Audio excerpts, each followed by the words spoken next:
The rain had started before dawn, soft and hesitant at first, then steady like a lullaby for a tired town. By noon it hadn't let up. Thin streams of water crawled down the wide front windows of Millie's diner, turning the street outside into a blurred watercolor of red brake lights and puddles. Inside the air was warm, the kind of warmth that smelled like frying bacon, black coffee, and butter melting on pancakes. The place wasn't fancy, but it was familiar. The walls were covered with framed photos from decades past. Farmers, old cars, a 4th of July parade from the 80s. A jukebox hummed in the corner, crooning an old Johnny Cash song through static. At the counter stood Mabel, 60-something, sturdy and kind-faced, with hands that had poured 1,000,000 cups of coffee, and a heart big enough to remember every regular's favorite breakfast order. The diner was slow that afternoon. Only 2 truckers, a retired couple sharing pie, and a young girl by the window. Mabel had noticed her earlier. Small, quiet, maybe 17. She had that shy energy that made you want to protect her. The girl's leg brace caught the light every time she moved. A simple steel frame strapped over her jeans, her right knee stiff when she shifted in the booth. She wasn't hiding it, but she wasn't showing it off either. Just being. Her name was Lily. Mabel knew because of the way she'd said it when ordering a coffee. 1 cup, please. 2 sugars. My name's Lily. She'd said it like she wasn't used to being remembered.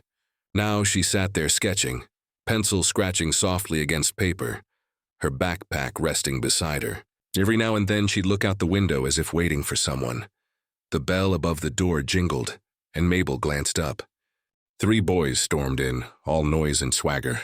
Teenagers, maybe 18 or 19, with the restless arrogance that comes from too much confidence and too little wisdom.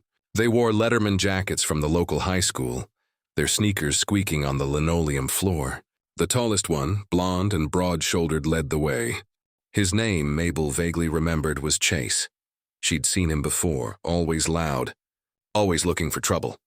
They slumped into a booth near the center, laughing too hard about something on one of their phones. The sound was sharp, grating against the diner's peace. One of them banged on the table for service, calling out, "Hey, Mabel, 3 burgers and fries. Don't burn 'em this time." Mabel rolled her eyes but didn't rise to it. "You got it," she said evenly, writing the order down. She'd learned long ago not to feed teenage bravado. It might have ended there, just another lunch rush with rude kids. But then one of the boys noticed Lily. "Hey," he said, nudging the others. "Check out Iron Girl over there." The others looked. Chase smirked. "Damn, that's one hell of a leg brace. She in recovery or something?" Another asked with a sneer. Lily must have heard them because her pencil froze mid-line. Her shoulders tightened and she tried to focus on her sketch again. "Aw, don't ignore us," Chase called out, voice mocking and loud enough for the whole diner to hear. "What's that, huh? You drawing your next upgrade?" The other 2 burst into laughter. Even the jukebox seemed to falter for a second, its song fading into the awkward silence that followed. Mabel looked up from the grill, her face tightening. "That's enough," she called out. "You boys keep it decent or you eat somewhere else." "Relax, Mabel," Chase said, smirking. "We're just talking." "No harm done." Lily still didn't look up. She flipped the page, her trembling hand trying to continue the sketch. The lines shook slightly. She pressed harder, as if she could draw her way out of the moment. But Chase stood up. He walked toward her booth, pretending casual, but everyone in the diner could feel the tension harden like ice. He leaned on the edge of her table, blocking her view of the window. "Hey," he said, "I'm talking to you." Lily finally looked up. Her eyes were green, too soft for someone who'd seen cruelty before. "Please," she said quietly, "I just want to be left alone." Chase grinned. "Aw, come on. I'm being friendly." He glanced down at her sketchbook. "What's this?" Before she could react, he snatched it. "Hey!" she said, reaching for it, her voice breaking. He flipped through the pages. "Whoa, look at this, boys. She's got drawings of people with bikes, like Harley bikes. Maybe she's one of those wannabe biker chicks." The others came over, peering at the drawings. "That's actually kinda good," one said, trying to sound approving, but his tone dripped with mockery. "Too bad she can't, ride one." They laughed again. "Give it back," Lily said, standing up awkwardly. Her brace made her movement slow, but her voice had gained a sliver of fire. Chase waved the sketchbook just out of reach. "You want it? Come take it?" "Chase," Mabel said sharply from the counter. "I won't tell you again," but Chase wasn't listening. Maybe it was boredom. Maybe the thrill of power.